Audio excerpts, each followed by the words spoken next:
Well, hello. Welcome to another edition of the We Talk Chelsea podcast. And for the first time ever, we are actually coming smack bang dead on time. Now, I don't want to say it's because Temba's not here this week, but I'm not saying it. Do you know what I mean, Charlie? Yeah, we all know Temba. He's late for most things, but yeah. Anyway, it is what it is. Let's not associate the two. We will soldier on without Temba's presence. Temba. Is he back off his holiday next week, or is he going to be away for A 2 weeks? couple of weeks, I think, but Selfish. yeah, yeah. Selfish. So There's no commitment to the podcast. It's like, oh yeah, let's start a podcast. I'll be here every Monday. No commitment. But can't get the staff. Anyway, a lot. Chelsea. It seems like news never ends when it comes to this football club. Lots to talk about this week. I think the key thing that we're going to talk about from the very start is the breaking news. I hate that term, but it is breaking news. First and foremost, thank you very much for joining us this week. You can subscribe youtube.com/We Talk Chelsea, and we are live on TKS TV. So the big thing that's emerged in the last couple of weeks, it's gone onto social media, is Kai Havertz. Has been pictured in an Arsenal shirt on social media. Not necessarily an official announcement, but it appears that it has been leaked that Kai Havertz is now officially an Arsenal player. I spoke a little bit about this here, and I think it kind of ties into some of the departing players, the people that are leaving, like Kovacic going to City, Kai Havertz. I think the social media presence of these players and how they're kind of coming across to Chelsea fans, being pictured with Jorginho. I appreciate it was at Kepa's wedding. I believe it was Kepa's wedding. But still, there is a time and there is a place. It very much kind of feels like off you pop. Like I'm off now. See you later. I mean, did you get that impression there, Charlie, or is it just it is what it is? it's a difficult one, isn't it? Because I think he's going to go to Arsenal. I think there's no doubt. It's just a matter of time, isn't it? As far as I can see, it's just a matter of the clubs getting together, bashing their heads together, and working out what the fee is for him. I don't know. It's a weird one because we spoke I think a few days ago, didn't we? On like we have a little group, and we Yeah. spoke about Mount and how will he be booed, and Havertz will he be booed? It's all this sort of stuff, and oh yeah, I just don't know what to think at the moment. What's your opinion? I think some of the there are ways of leaving a club, and especially if things aren't going particularly that bad. There's nothing going through that was emerged from the dressing room of rumors of him being angry at his time at Chelsea. And there's ways that you can leave a club, and I think the whole departure of Kai Havertz has been quite disrespectful. If I'm completely honest, like you can leave a job. Do you know what I mean? Let's think of it in these terms as opposed to Chelsea. You can leave a job and you can leave it respectfully. You can serve your notice. Don't talk rubbish about the company, and show respect to give like knowledge or all that nonsense. There's the anyway. I digress. But to me, like as a footballer, you're not just like, well, yeah, I'm off. Like once you've signed your contract and the official thing's been announced, and by all means, like it makes sense to cease talking about Chelsea and focus on your other club. It just makes pub publicity wise sense. I can't even get my words out. This is how tired I am. But it's just I think the whole demeanor of it. Initially he was going to go to Real Madrid. He's really keen on the project, and then all of a sudden it's like Arsenal are interested in him. Okay, he really wants to go. He's really keen on the project. It's the biggest project coming in Arsenal, and he wants to be a part of that. A part of me now really, really, really, really, really wants him to sign for Arsenal, and then Arteta to go to PSG because I think that'd be absolutely hilarious. Him signing it just it's not going to happen.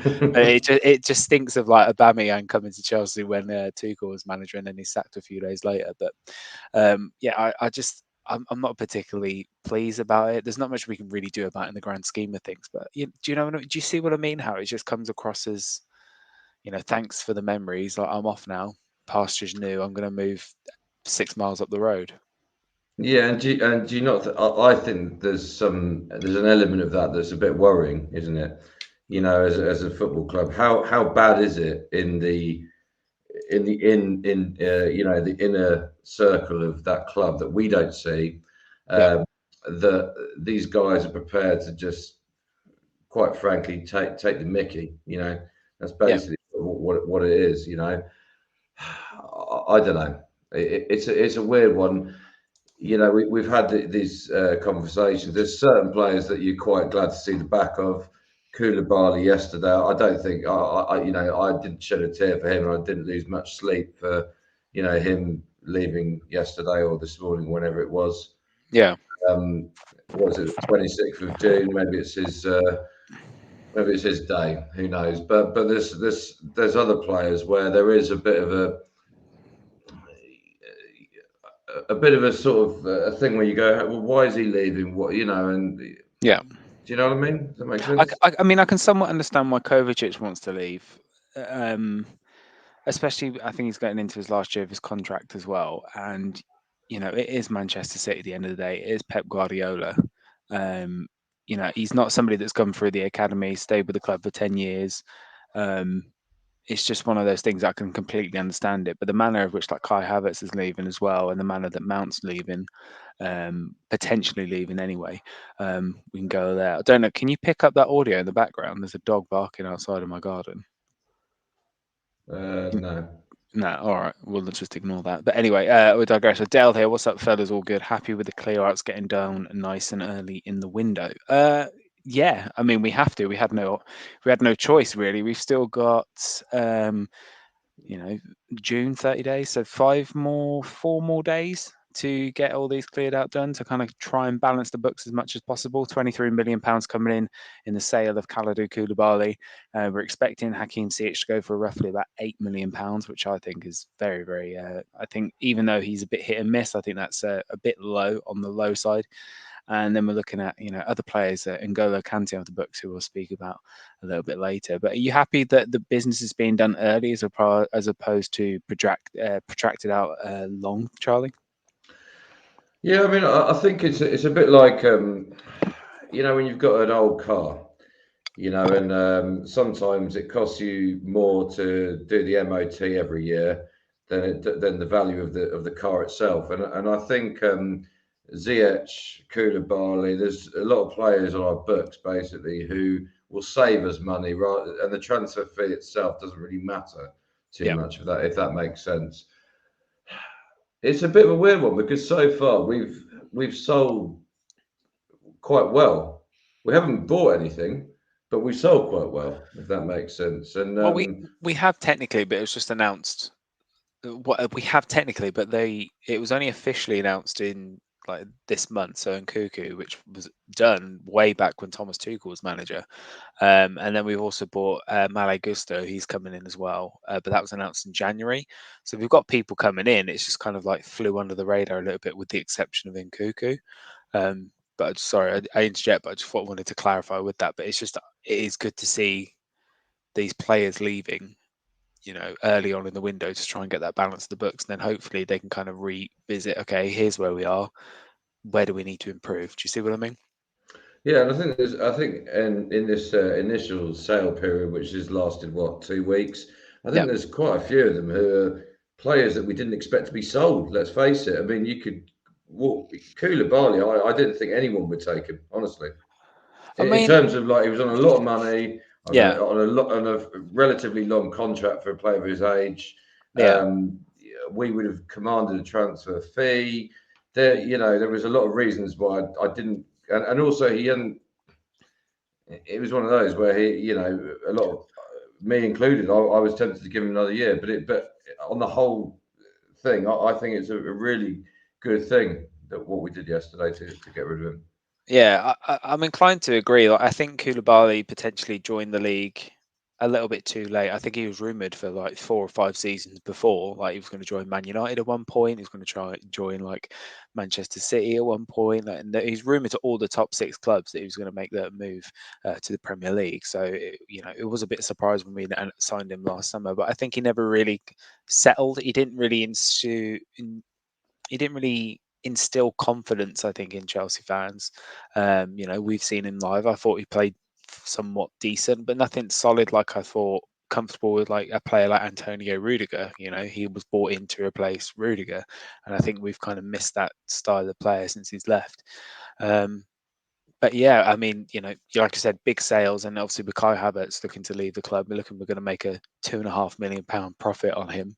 But it all balances the books, but it's another big wage of it. But then we've reinvested that £65 million into purchasing Strasbourg. I think there was rumours going through um, that Clear Lake were considering that multi-club model, that Manchester City model, that I think it's 21 groups now that falls within the City football group.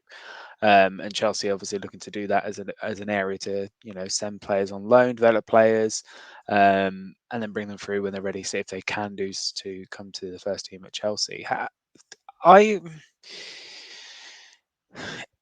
I'm in two minds about this, and you perhaps you'll agree with me, and perhaps you won't. But the issue that I have, okay, I'll say what I like about it. What I like about it is it's given like a clear pathway to the team, not necessarily going through like the under 21s and then getting experience in a different league with less eyes on you, so less pressure. Um, More and more clubs are now looking to do that.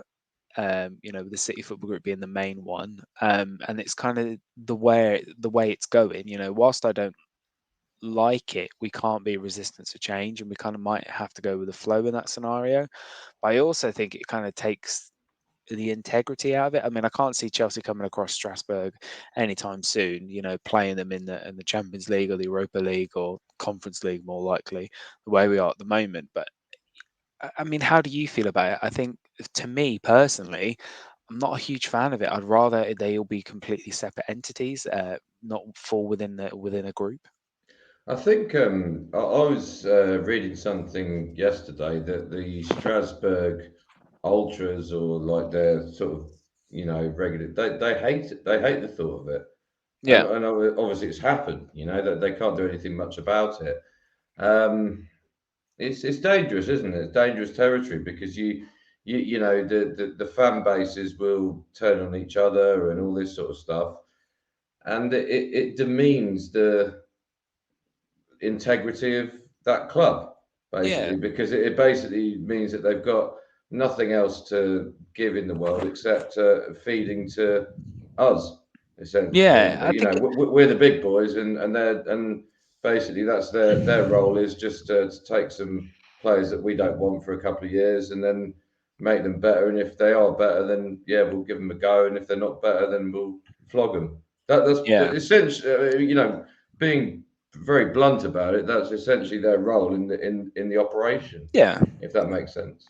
No, it makes complete sense. And I think if we were to put, I think anybody watching now, regardless if you're a Chelsea fan or supporting another team, I think if you were to have a club that you adored, you've followed for all your life, and then all of a sudden it's purchased by a much bigger club, put ourselves in that shoes. Imagine we're Chelsea and then we get purchased by, I don't know, the Barcelona, Qatari group, Barcelona, for for example. example, yeah, yeah. Or Real Madrid would be a better one because they're like coming in and buying our best players. But say for Real Madrid, they come purchase us. It kind of makes us feel. It would make me feel like I'm just supporting like an inferior club. Like, why would I support a feeder team? And I can completely understand why Strasbourg fans aren't happy with it. I just think it really, really does destroy the individual aspect and the unique attachment that one has to a club. I just said one on a podcast, like one has to a club. I didn't realize just now, but I'm not a massive fan of it at all. I mean, by all means, if you're watching this now, I mean, how do you feel? um I mean, Dale here is commenting this. I get that. But I think it's also just a way to have a massive scouting network. You can get an easy look at loads of players via ownership instead of scouts doing it individually.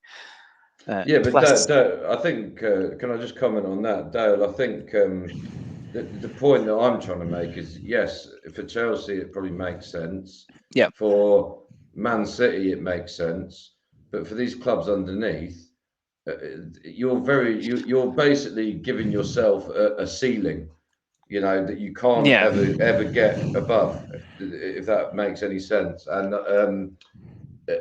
look, there's these clubs. I mean, let's be very frank about it. Chelsea Football Club's always been a big club, But in the early 90s, when I started supporting Chelsea, we weren't in Europe a big club. Manchester City certainly weren't a big club when I started following football. Yeah, Um, but isn't that brilliant how you can follow a team and see them develop without a ceiling, if that makes yeah, sense? for And sure. and and and, and Strasbourg now have just basically gone right. Okay, well that's it. That's the limit now. We're Chelsea's feeder club. Is Do you think that? go But do you think that Strasbourg could potentially use it as like a trickle down, as it were, so they be able to benefit from coaching, benefit from that financial input from Clear Lake Capital, and then eventually when they get to an area where, let's face it, Clear Lake Capital, they're a business. They invest their money, they want to put money in and get money out. 65 million for a club. If they can transform that to an area where they could then sell it on for 200, it's been worth their investment. Is that something that you think there might be in place, that it'd be a case that it's not always going to be owned by Clear Lake Capital? Yeah, but it'll be owned by another Clear Lake Capital, won't it? Because nobody buy it.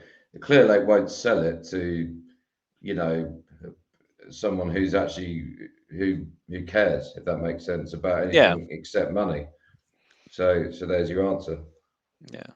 I mean, Dale mentioned here, plus it's an efficient use of resources as the player can just move around a network of clubs like Jack Harrison of Manchester City. So I think Jack Harrison played for New York, I believe, for a good couple of seasons before he left to join Leeds City. And Dale saying he agrees, Charlie, but a lot of these clubs will be middling clubs, so value stability over what would be Clear Lake's money. And maybe that is. Maybe they're just seeking that stability. Maybe they want something to reassure that the Yeah, club's going to be financially stable. I mean, the one thing that they do need to improve on is, I saw the Strasbourg shirt and it's absolutely disgusting. A big if you okay, so the benefit of people watching, if you look at Strasbourg's new home kit, the you know how horrible the three is on the Chelsea shirt. It's absolutely disgusting. Let's face it. I don't understand why they didn't just write the word three out. It would look so much better because it just looks nicer. But the Strasbourg logo on the front is absolutely disgusting. Anyway, I digress. Sorry, Charlie. no, that's fine. Uh, the point I'm trying to make here is that yes, okay, the club as an entity, as a unit, as a business, as whatever you want to call it. Yes, of course, for them, as Dale says, for Yeah, them, it is of course brilliant, to have the stability, risk averse, whatever you want to call it. yeah, But the fans are the fans, right? Like let's face it. You're born Chelsea, you're born Man United, you're born whatever. You don't change clubs, do you? So Strasbourg fans basically now have had their ceiling ripped out, if that makes sense. Their dreams of winning trophies, Champions Leagues, it's never going to happen, is it? Let's be yeah, honest, right? And I didn't think it could happen with us when I was 3 or 4 years old, but it did, and that's the yeah, beauty of football, isn't it? And that's the beauty of being a football fan, if that makes yeah. sense. But No, but it makes sense. uh, anyway. Yeah, I mean, we could talk about this for ages, but we got lots to speak about this evening. So what we'll do is, the latest news on the Mason Mount saga. So Chelsea have rejected the £55 million take it or leave it bid for Mason Mount from Manchester United. This is the third bid that they put through. They tabled a £40 million offer. They bumped that up to 50, and then they bumped it up again to 55. With Chelsea holding firm at saying we want 58 plus 7 in add-ons to take the overall package deal of £65 million. My dad came down this weekend to see me, and he can't seem to understand how that fee is so low, um, despite the 1 year left on the contract. Do you feel that that's a reasonable figure for a player of Mason Mount standard? He's consistently in the England team. It's clear he's very, very talented. He's English as well, which kind of helps the homegrown quota. So you obviously want to make sure, if you're in a Premier League team, you want to have the best available homegrown talent.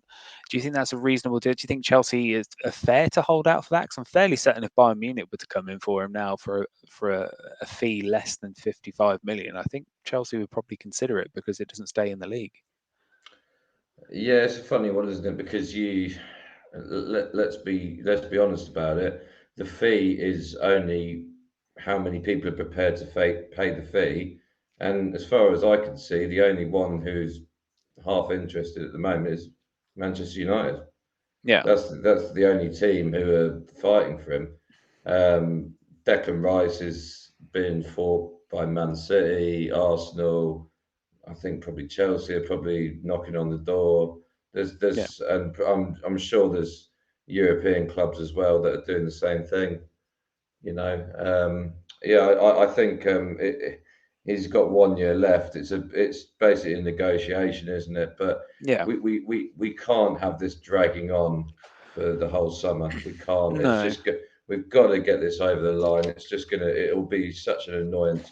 And also, we want this Caicedo bloke, right? yeah.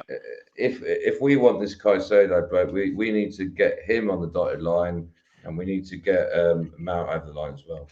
Well, this is Simple. this is the key thing. Is the rumors going that because Mount Chelsea have rejected that third offer for Mason Mount, that Manchester United have now turned their attention to Moises Caicedo to try and nab him. He's going to cost a lot more money. Brighton are famously holding out for roughly £80 million for Caicedo. So, United are willing to literally say, you know what, sod you, we'll spend £25 million more and get the player that you need. They'll get the player that you actually want and hunting for. It's a precarious situation. I don't know if you saw they say the rumors as well, but did you see about Mason Mount allegedly saying he actually never wanted to leave the club, and he alleges that he feels like he's been forced out? Did you see that? I haven't seen that, but I can imagine that is the case. But again, you tell me why. I mean, why would he be Yeah, forced out? I I don't can't get imagine that. this. I You don't know. understand that rationale either. Like, how is he being forced out? I appreciate the optics of a situation, how players need to relate to fans, but sometimes in football, do you ever just wish that you can just have just a bit of bluntness and say, this is why, this is this? It would provide so much insight. Just to give that clarity to players, just to know, okay, maybe he does want to stay, but it's just this is why he's not. Yeah, and it's not like it sounds really stupid. It's not like like Declan Rice, for example. Hmm. You get a prime example, and Jack Grealish 2 years ago, Aston Villa. That money for them, £100 million, is huge. They basically need that money, and that player wants to go and I wouldn't say do better things. It's a bit of a bad way of putting it, but Mm. wants to win trophies or whatever, and they're playing for a club that, yes, they might be a Premier League club, but realistically, they're just going to be staying in that division. Yeah, I don't quite understand what £50 million in the grand scheme of things. Bearing in mind we've met Havertz, we're probably going to sell for 60 million.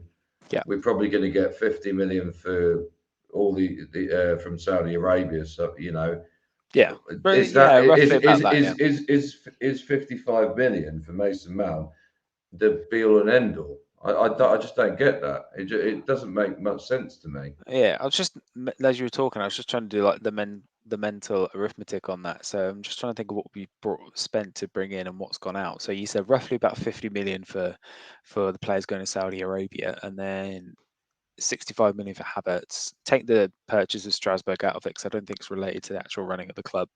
So it's 150 million that's been generated internally. 55 for Nkuku. Is it 55? Rumored 30 million for Nicolas Jackson. So that takes it 85. So it's roughly about 30 million shortfall Yeah, but we we're obviously over need to 30. make But a obviously, we need lot. to get even Yeah. more to kind of balance the Mm. book. So especially if you want to try and sign Caciedo as well. So I don't know. I mean, the rumors are that Chelsea are willing to go back to contract talks. I mean, Charlie, do you think at this stage that if contract talks were then to be reopened and Mount was to sign it, do you think it would be? Do you think there's no way back for it at this stage, because it's been long protracted that he wants to leave the club? When he's walking around Stamford Bridge in the last game of the season, it definitely looks like he wants out. But if for whatever reason, if we give him the money, say for example, it's purely just down to money, give him the money that he wants, give him the terms that he wants, and it's like, there you go. Is it too far gone in the eyes of Chelsea fans? Not in terms of Chelsea fans, no, but I think in terms of a person, he's made his decision. He's been he's been betrayed. There's no doubt about that. In terms of, yes, there's no doubt How has about he that. been portrayed? Well, because he's been, I'm not saying he hasn't, but it's just I want clarity on that because it's not he's on necessarily a term he's I would have on an used. extremely light contract for the caliber of player that he is. He's an England international, Hmm. who is at an age now where and he's on an extremely light contract at the moment. There's no doubt Yeah, about that. He needs a pay rise essentially, yeah, and it's been taking way too long. yeah, And there are other clubs coming into it. And look, I'll put it to you this way, right? Sometimes when in life, when you've got it's very hard to explain, but if you leave a job and you've told your boss, you've given your notice in or whatever, yeah. your head's in the It's next gone. job. It's gone. Yeah, Yeah, your motivation is nothing to do with that where you were at that time. And I think he's essentially given his notice in yeah, layman's terms. That's what's going on, and so I don't think there's any point. I think at the moment now, as a football club, we should probably cash in yeah. and just get on with it. You know. I think it's at that point where we could consider it. I think it should be, cash in, even if it's only 55 million. Like, why? What's the sense of arguing for the sake of 10 million in the grand scheme of things? Um, it just makes sense at this stage, especially if he wants to go. I mean, I don't necessarily agree with the betray comment. I really don't. I think you are 100% correct. £80,000 is a light contract for a player of his caliber. Into England international. Um, you know, it is light in the grand scheme of things in comparison to other players within the squad in the position that he plays as well. But that £80,000 was offered to him at a time when he was just breaking into the first team. So that, to me, that's a sign of confidence. We say, yeah, we're willing to invest this amount of money in a player that's at that stage very unproven except just playing a season for Derby under Frank Lampard on the first time round. And these talks have been going on for the last, I think it's like 2 years or so that we've been trying to get an extension of the contract. And I appreciate that the offers that are made to him doesn't match other players within the club for whatever reason. It's still vast amounts. And the last contract offer rumored that was offered to him was £230,000 a week, and he rejected that. And yes, it doesn't give him parity with other players in the club, such as Reece James, because I think Reece James is on 250, but that's still a lot of money. I mean, it's still a lot of money here to be offered to that. I don't think he's been portrayed, especially if he's got to the point where he's, say for example, just we've offered him 150,000, and and he says, "Nah, that's not enough." I mean, okay, well, 175,000. It's like, "Nah, that's not enough." And went, "Okay, we'll give you 200,000." It's like, "Nah, that's not enough." If we've continued to go back to the negotiation table and we said, "Do you know what? 230, that's our last offer," and it's still not enough for him. Do you see? I don't understand how he's been portrayed in this process. I understand what you're trying to say, but how much is he signing for Manchester United for? We don't know. Like we just But don't. I've heard that it's less than what we offered him. Which makes me think, which does at that point, if that is the case, then yeah, you have to cash in because his head's elsewhere. He'd rather play somewhere else for less money. I I would be I would not be surprised if he was on a promise when he was on 80,000 Yep. and during the sanctions against Roman, he was supposed to sign a contract then. And at Hmm. that point, he couldn't sign the contract Yeah. because we couldn't sign the Yeah. contract. And then Bowley's come in, and for whatever reason, he hasn't seen that as an imperative decision. Yeah. I actually think that's probably what's happened. It's I. something along those lines because it doesn't make sense that a player who Mm, plays 50 matches a season could be on 80,000 a year, and Reece James, who plays 10, and I love Reece James, but he plays 10 matches a season, can instantly get a 250 grand contract. yeah. I think 10 games a season is a bit unfair. It's not that Um, that's how many games he played last season. ten Pretty much. games. Yeah, pretty much. Yeah. I swear It it got is. I you. like, yeah, pretty much like maybe 15, but but pretty much, and that's nothing against Reece James. I'm just saying that Yeah, Mount is fit for 50 games a season. That has to count for something, and he's clearly as valuable as Reece James for Chelsea. yeah. I mean, I'm just, naturally, I just have to go and check and have a look. He made 16 appearances in the league, There you go. 24 appearances overall. So yeah, he had that It's not a projected. criticism. It's just Yeah, making it's an no, observation. You yeah, know. and I get it. Dale that mentioned here, I think Sterling's one of the highest earners as well. Yeah, I think Sterling's on about 300,000 a week, and Lukaku's widely known wage of £325,000 a week, which is sad, especially considering 2 years ago there was the option, hey, who do you go and sign? Romelu Lukaku or Erling Haaland? And we went for Lukaku. Anyway, let's move swiftly across. We meant to talk about Mason Mount, but there's a lot of stuff. So let's move on to players departing the club, and I'll say players departing in the absolute right way. I think that's the key thing. Main one on this is N'Golo Kante is departing Chelsea after 7 years at Chelsea Football Club. To me, he is a Chelsea legend. He is the player that completely filled the role that was missing from Claude Makelele leaving the club all those years ago. And I think he's an absolute phenomenal player, never been in trouble, never heard rumours of him being discontent or causing a fuss, driving a Mini. He's just, to me, he's a Chelsea legend, and I'll be sad to see him go, albeit with the injury problems that he did suffer last season. Quite sad to miss about 6 months of it. But, you can't fault him really. You can't like say he's left on really good terms. Like the doors are, when Drogba left for the first time, the door you never felt like the door was fully closed. Do you know what I mean? Like N'Golo Kante, whilst he's probably never going to come back to Chelsea, it's one of those things. If we announce, oh, he's gone there for a season and he came back the season after, I don't think many fans would be like, oh no, this is dreadful, this is terrible news. Do you know what I mean? I think he's an absolutely fantastic player. Do you hold any like special memories of N'Golo Kante?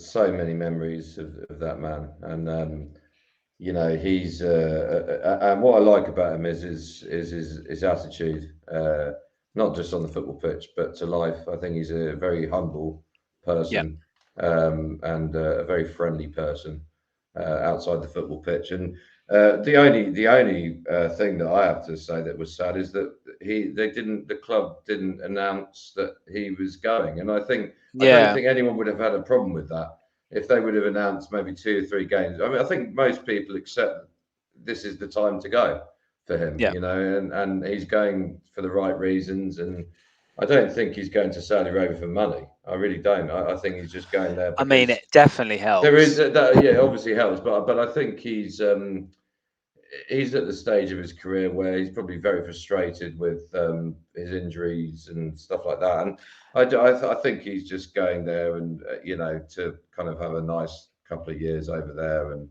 It's I'm definitely. sure that they I will get. love him out. They'll love him out there. It, yeah, it's definitely like MLS vibes, as it were. Do you know what I mean? As a player's career is winding down, it's probably going to be a slower pace for him out there. So be able to manage his injuries a lot more readily. He can make an absolute crap ton of money, let's face it, whilst he's out there. And I don't begrudge him for it. And he's left Chelsea on that fantastic terms. And it opens it weirdly. I never understood. So I was just thinking as well, like his kit number is irrelevant in the grand scheme of things. But I never understood why Kante had 7. I just never did. Kante is like a 4 or a 5, that kind of player. Do you know what I mean? There will be a reason. I can't remember why because I can't remember why because we bought him off the back of Leicester, didn't they? Leicester won the Yeah, league. And then the first season he won the league, didn't he? I'm pretty sure it's the first yeah. He season won that we first league. He's the I was think he's one of the first Conte. players to win back-to-back leagues um, with 2 different clubs. I think he was the Yeah, first player in the Premier League to do that. So he's a he history maker.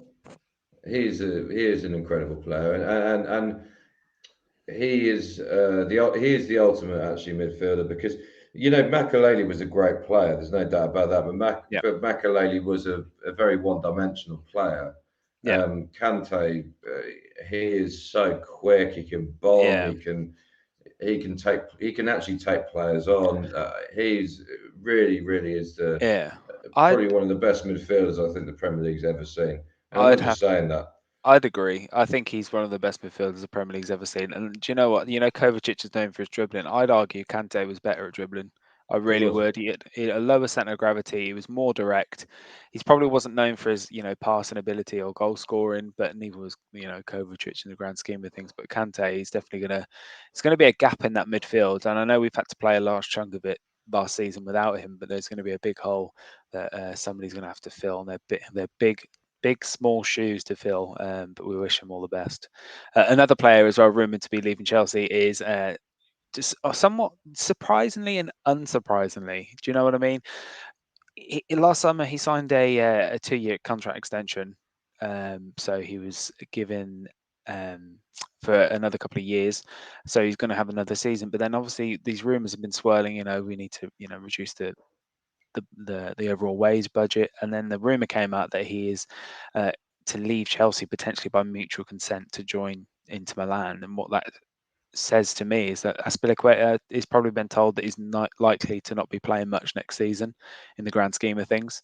Um, and he wants to play, he wants to continue playing, and this man has been with Chelsea now, is it for 12 years, I believe. I think he might have joined, or was it after we won the Champions League He the was, first time? yeah, 13. Yeah, he missed out on the first 13. So 10 years, I think. So he's been with the club for around 10 years. So obviously he's going to Mm. be due a testimonial. Not many players get Chelsea testimonials anymore. 10 years is a long time at any club.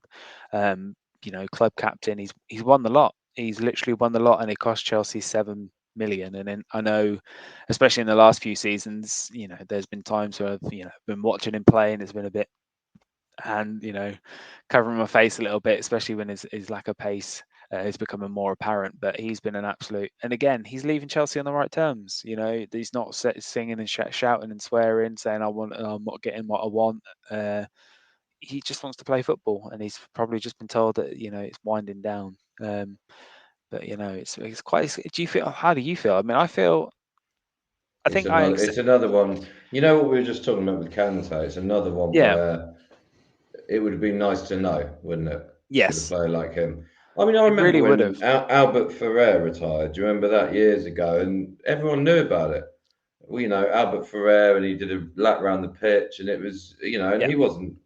He was probably the equivalent of Aspilicueta. Probably not even as much of a legend.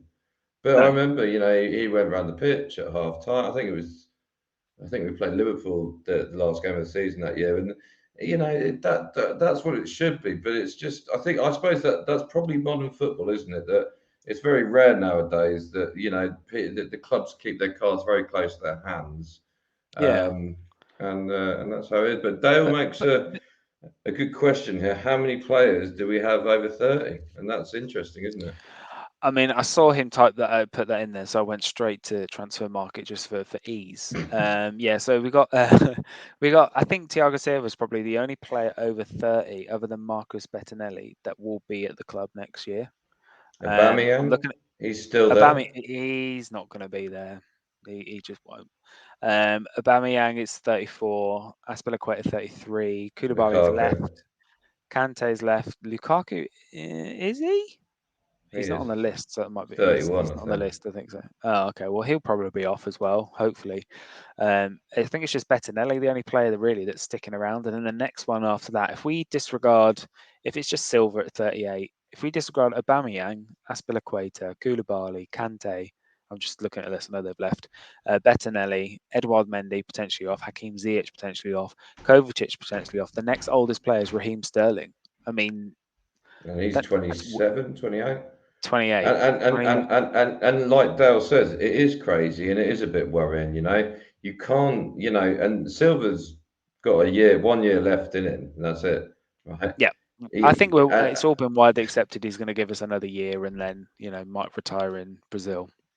but you can't win anything with kids, and that is a fact, and Famous last words. the well, the kids that we have at the moment are on 8-year contracts, so the kids that we have are we're essentially stuck with, and so Yeah. it's hugely risky. The way that the club's been formed, and look, let's hope that all these players come good, but if they don't, there's a huge disaster on the way. It I'll is. say that. It is. I mean, especially if Sterling's going to be the most senior player as well at the club, like you have to have a nice mix of players. Like I feel like you have to have, I think it's balance. It's yin and yang. You need balance. You need an older head to kind of steer the ship, but they're maybe not playing as many games. A player potentially winding down his career, and that could have been Aspilicueta. It could have been, but if he wants to continue playing and the length of time he's had, then you have to kind of let him move on. But it's going to be an odd dynamic. The average age of the club is so low now for a starting 11 next season. Um, it's mad. It's crazy to think who's going to be the person taking the lead. Like, especially he's club captain, so who takes over as club captain? Who's next in line for that?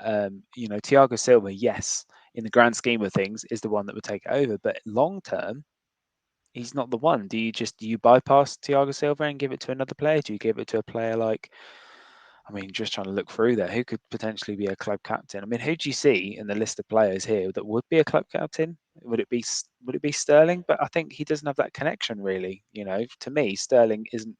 He's in my head. He's still City. Does that make sense? Yeah, I don't. I think Sterling's a brilliant footballer, but I don't think he's a cap. I mean, he leads by example rather than leads by Yeah, telling people what to do. If that makes sense. You can buy players. We bought Thiago Silva, right? And yeah, he's turned into a leader, that sort of thing. Reece James, yes, he's a captain, but yeah. he only, without being harsh, he's only fit for half the games. Yeah, Let's but face it. you can have a club captain, so you can have an overall club captain, and then you can have like a captain underneath. So I think that as players age, like you have that club cap. I'm trying to think of there's an example of it where you have a club captain. I think it was at Brighton or something. I'll think to No, mention Man later. City company was club captain, but then they've had other play because Yeah, that season that they won the league where he blasted that ball against Leicester. He didn't play many games, but yeah, he was the club captain. But ultimately, most games he wasn't the captain, if that makes sense. But no, I don't think Enzo Fernandez is a captain. I don't get no, that. Everyone seems to think that, but I don't. From what I I've don't seen see of it. him, I don't. I don't see that. Just don't see it. Yeah, it's not a criticism of him, but he's a great player, but I just don't see that thing. I don't see Chilwell being that. Don't see. No, I don't see. it's hard to picture it. I mean, it could be Chilwell. Do you know what I mean? It could be, say, do you know what he might say? Chilwell and James and Silva, they're the club captains. Maybe even Kepa. But that's the thing. Will Kepa be here at the start of the season? Will he be again, or would he be go down to a number two? Where the rumours are swirling that we're looking at Diogo Costa now from Porto. Um, with Mendy on his way out. Um, it's so hard to think. And where's the experience? Where's that guidance? Who's going to be supplying that? Because I still think, players like Reece James, he is 23 years old. I feel like he's been in the team for like 4 years or so, but it's still only 4 years. There's no player that's been there, been through it all for 11 years, seen the league change. Like, where are you going to get that guidance? It's an unusual one, and I'm not too sure how that's going to look if Aspilicueta is to leave Chelsea. But yeah, anyway, we digress. Let's move on swiftly. Today, Nicolas Jackson completes his medical ahead of a £30 million move to Stamford Bridge. So it's a player coming in. He can play as a striker. He's more widely known, I believe, from playing as a winger, which we are overstacked in that area anyway. But it doesn't necessarily solve the number nine problem, does it? Christian and Nkunku coming in at Chelsea. The top scorer at the Bundesliga last season. It's fantastic. However, more known for playing as a second striker in that kind of Joao Felix role, Kai Havertz type role, really, that number 10. Um, I mean, Charlie, where we are now, it's great that we could bring in these younger players through. It's fantastic. But who's the person going to be scoring the goals? I don't understand. I don't get it. I still don't say, oh yeah, he's an out and out goal scorer. Like if Nkuka, I would love to be completely wrong, and Nkuka's played at number 9 and bangs in 25 goals next season. But do you just feel like we're kind of still trying to put, square pegs in round holes? It's just a weird signing. I mean, I obviously will wish him the best of luck, but we've got Breuer, whatever you want to call him. There, we've got the other lad. We've got players who are those sort of players. £30 million. Like, look, I hope that he's Mo Salah or whatever. But Yeah. let's face it, for 30 million quid, he's not going to be the finished product now, is he? No. Right I now, mean, he realistically, he's going to be a Batshuayi, he's going to be a Solomon Kalou. He'll be a sort of a second grade sort of striker that you can bring on if we're desperate for a goal and we have to yeah. change a formation into a 4-4-2 or something. He can adapt to those sort of things. I don't think he's the answer. Yeah. But then we've got other players at the moment who are sort of pushing through that are the same caliber. I just don't get it. Do they not understand what we need? We need a top draw, striker. Surely, is it? Yeah. I would rather spend £100 million on a proper striker than £30 million times three on three players that are Yeah. bang average. Which, look, I hope this guy is better than Sliced bread. he seems, but it's a huge risk. This isn't you know, you tell me. I just don't feel like this is the answer. I don't either, but I would also like to hope that when Armando Broja is fit, he gets given some games at number 9 because he's proven that he can play in the Premier League at Southampton last season before last, sorry. It's proven that he can score goals. He didn't score an absolute metric ton of goals, but he still scored a lot of goals. So it'd be interesting to see if that he's given that responsibility to play as a number 9 potentially with Nkuku just behind. But it'd be interesting to see how Pochettino when he does come in. This is the first, literally we've got to 47 minutes before saying Pochettino. That's wild. I feel like we spoke about it for weeks upon weeks. But it's interesting to see how it happens. But I think the overall age of the squad is a cause for concern. I mean, I'm just trying to think of like killing two birds with one stone. Mentioned that we need to improve the overall experience level of the squad, sign a striker that's capable of scoring goals, but obviously not invest too heavily in it because um, FFP. There's a player that was just released from Diogo from Wolves. Almost there. I mean, Diego Costa's available on a free. Do we just bring Short him in just term. for a little bit, just for the lulz? No. This, that's silly. But it's very short termism. But the point, the point is these top draw strikers nowadays they're very far and few between. Yeah, There's I probably agree. 5 of them in the world at the moment. Harry Kane, um, Haaland. Haaland. These are the sort of players that we need. To get them, you don't get these sort of players. They don't. It's hard to explain, but you don't buy them for £30 million and wait for 2 or 3 years for them to come good. It doesn't work like Yeah, that anymore. They are good when they all the time. yeah, Haaland for every single club that he's played for has always been good. yeah, Harry Kane became good for Tottenham very quickly. It didn't take very long. yeah, It's a bit of a different system nowadays to when we, for example, bought even Drogba. When we bought Drogba, he was still yeah, at that time it was 20 odd million pounds. It's a lot of money back then, yeah. Very it and was he and it's he had a, virtual and he had a unknown bit as and he had a well. big reputation. Yeah, he was still. I mean, he was the equivalent of the Napoli guy this season. He was Seaman. expected to. Yeah, he was Yeah, expected to hit the ground running. yeah, And I don't think nowadays you sort of you get a player on the cheap and he just comes good. Doesn't work like that anymore. yeah. If that makes sense. I mean, hopefully we can be, like you said, hopefully we can be proven wrong, and then Nicolas Jackson, we'd be talking about what a fantastic season he had at this point in a year's time. Conscious of time here, we try and keep these podcasts to an hour. We generally thought we'd struggle because Tembo is going to be one of those people. He's one of those people that so eloquent, puts his point across well. It turns out we're actually capable of doing it as a duo, so Tembo's sacked. Anyway, no, I'm only joking. Let's move on to this one here. So Allianz Bridge, the latest rumours at the moment how is that Chelsea and Clearlake, well, I say Chelsea, let's say Clearlake. Clearlake Capitals, the owners of Chelsea Football Club, looking at potentially selling the naming rights for Stamford Bridge to the rumours at the moment for Allianz. No idea in terms of the commercial figures aspect of it, how much they're going to cost per season, how long, or anything like that.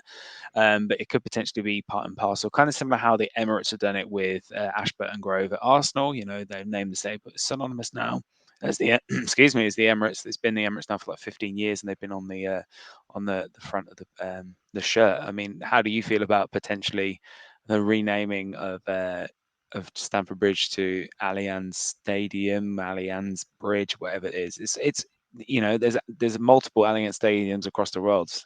I'm sure they're keen to add um, a Premier League club to the folio, but I'm assuming, Charlie, you're not too happy with the renaming of Stamford Bridge. Well, I don't understand why we're doing it. I don't get it. All these other stadiums that have been renamed because they the clubs were in debt because they spent so much money on the stadium. Yeah, Stamford Bridge, we haven't spent any money on for donkeys. So why? So what's the rush? With this thing. It's all money. And I hope that they don't do it. I really do because Stamford Bridge is Stamford Bridge. Even Tottenham but didn't do do you it, not? did they?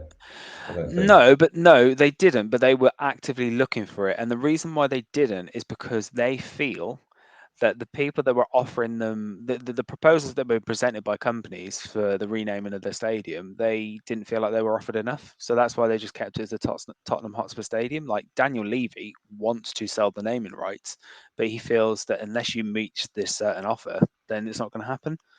So I kind of, in a weird way, I kind of respect him for that. Yeah, But but surely he's. But okay, this Allianz. But how long is that for? It's obviously it's not forever, is it? no, It's it wouldn't obviously be forever. 25 years, for example. So Will so be th- so quite a that so long. that Tottenham argument is just it doesn't even exist because when you think about it, that how long has that Tottenham Stadium been? 2 years now, 3 years. Yeah, 2 3 years. Yeah. So you're telling me that they're going to waste what 10% of that potential money just because they're going to stick their foot in the ground? I don't think so. I think my opinion is the fans went against that a little bit, and Daniel Levy saw other ways to make the Tottenham Stadium more viable. He's got a Formula One track underneath the stadium and all this sort of stuff. So there's other things going on. If that makes Yeah, sense. I think he saw. I think Daniel Levy. I mean, I appreciate this is the We Talk Chelsea podcast, but I think Daniel Levy is very commercially savvy. I think he struck the deal with the NFL to have games in London there, so obviously he gets money from that. He helped fund the stadium from the NFL. They're in the black now. They're turning a profit. They host concerts and everything like that. So he's made it a multi-purpose stadium, which is, if Chelsea were to knock down Stamford Bridge tomorrow, that's what Chelsea would look to do because you have to diversify your income as much as possible. But I don't think if, say, for example, there was a 10-year deal for the Allianz Stadium or Allianz to rename it the Allianz Bridge, or some variation of that. It won't stick. Fans will still call it Stamford Bridge. It won't change. Like the general media, it's been that way for 118 years. It's not going to change. You say that, but I remember the other day when I called Arsenal Highbury and Man City That's a Main Road. completely different stadium. Two you, completely different stadiums. you took the mickey out of me and you called me an old man. Yeah, and we're literally the same age. That like it's like I we've know. discovered this. It's like, yeah, it's not main road, but that again, that's the reason why it's called the Etihad is because the owners itself. The reason why it's called the Emirates is because quickly after Ashburton Grove was built, they sold the naming rights. To help fund the stadium. They funded it. They were in the red. They needed to do what they could, and they've kind of kept it. And that's the only reason why it will always be known, I think, now to fans as the Emirates. It just will. Um, but if it's a 5-year deal and you're going to get, say for example, they say we'll give you 350 million for the next 5 years to call it Allianz Bridge, and everyone will call it Stamford Bridge anyway. Why not? They won't. And the thing is, that they won't. Sorry, they won't call it Stamford Bridge because it's propaganda. It'll just go in their heads, because the Sky Sports will have to call it Allianz. They won't be allowed to call it anything else. And Yeah, but look can at. we face something as well? The Mm, reason that we're selling the name of Stamford Bridge is because of bad decisions financially by the owners. So we are recouping money back, essentially, selling the name of doing anything we can to get money because we bought badly and sold badly. Simple as. yeah, pretty much. That's kind of the way it is. But we'll probably speak about Clear Lake, and I would love to do like a review of Clear Lake periodically and see how things were going with the ownership in that scenario. But I think that's exhausted our time for this afternoon. Thank you very much if you're watching us now for joining us this weekend with a Timberless We Talk Chelsea podcast. Timber won't be back next week because he's gallivanting somewhere. But Charlie and I will be back potentially with special guests. Hopefully we get them on. But I appreciate you, everybody watching us this evening. Make sure you hit the like, make sure you hit subscribe, and thank you for watching us on TKS TV. This has been the We Talk Chelsea podcast, and we'll see you all next Monday at 9:30 p.m. Take care. Bye bye.